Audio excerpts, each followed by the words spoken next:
সরল করার জন্য আমাদের টপিক তিনটা জিনিস মনে রাখতে হবে মাথায়। সরল করা, তো এক নম্বর হচ্ছে বার যদি থাকে ওটা ভাঙবো, ঠিক আছে? তাহলে বার থাকলে বার ভাঙতে হবে। দুই নম্বর যেটা যদি কমন নেওয়া যায় তাহলে কমন নিতে হবে, তাহলে কমন নেওয়া গেলে কমন নিতে হবে। তিন নম্বর যদি কমন না নেওয়া যায় তাহলে কিছু সূত্র প্রয়োগ করতে হবে। দেখছে না এই সরল করার জন্য এইটুকু লাগবে।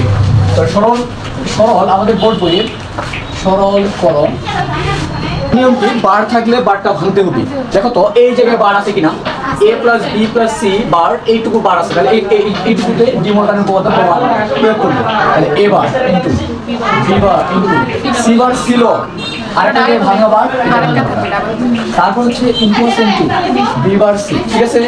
ওকে, এবার দেখো a বার আছে a বার থাকলো, b বার আছে b বার থাকলো, সি ডবল বার আমরা যদি এরকম থাকে এ ডবল বার মানে হচ্ছে এটা এ, মানে ডবল বার কাটে নেওয়া যায়, তাহলে ডবল বার কাটা, তাহলে C into B bar C. পরের নিয়ম কি, একাধিক ইনপুট যদি একই থাকে এবং গুণ অবস্থায় থাকে অথবা যোগ অবস্থায় থাকে তার মান কত 1 এ ওই চলকটায়, তাহলে এ বার আছে এ বার, এখানেও আছে বি বার এখানেও আছে বি বার, কয়টা লিখবো? একটা, তাহলে একটা লিখবো। সি এখানেও আছে সি এখানেও আছে সি, কয়টা লিখবো? একটা, এটা অ্যানসার। মানে টোটালটার উপর বার নেই, তাহলে বার ভাঙানো যাবে না। এখন কমন নিতে হবে, তাহলে কমন দেখো এই যে এই জায়গা থেকে যদি আমরা কমন নিই তাহলে আমাদের কমন নেওয়া যায় কি, সি বার কমন নেওয়া যায়, এখানে সি বার এখানে সি বার, তাহলে সি বার কমন নিলাম, তাহলে থাকবে কত বি প্লাস সি বার নিয়ে নিচ্ছি তাহলে বি থাকবে, তারপর হচ্ছে সি বার নিয়ে নিচ্ছি তাহলে থাকবে কত প্লাস বি সি, ঠিক আছে?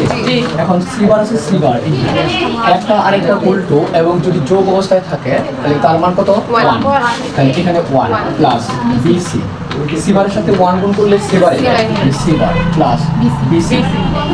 এবার যেই চলকটা একলাই থাকবে ওই চলকটায় অন্য পদে থাকবে তবে উল্টো থাকবে, তাহলে এটাকে আমরা পৃথকভাবে লিখতে পারি। ওই চলকটার সাথে প্রত্যেকটা একবার করে যোগ করবো এবং গুণ করবো, তাহলে সির সাথে যদি এটা যোগ করি সি বার প্লাস বি, আর একটা থাকবে কি সি বার প্লাস সি, আগে হয় বি তারপর হয় সি বার, এই জন্য আমি লিখলাম বি প্লাস সি বার, আর একটা আরেকটা উল্টো তাহলে কি থাকবে 1, তাহলে বি প্লাস সি বার।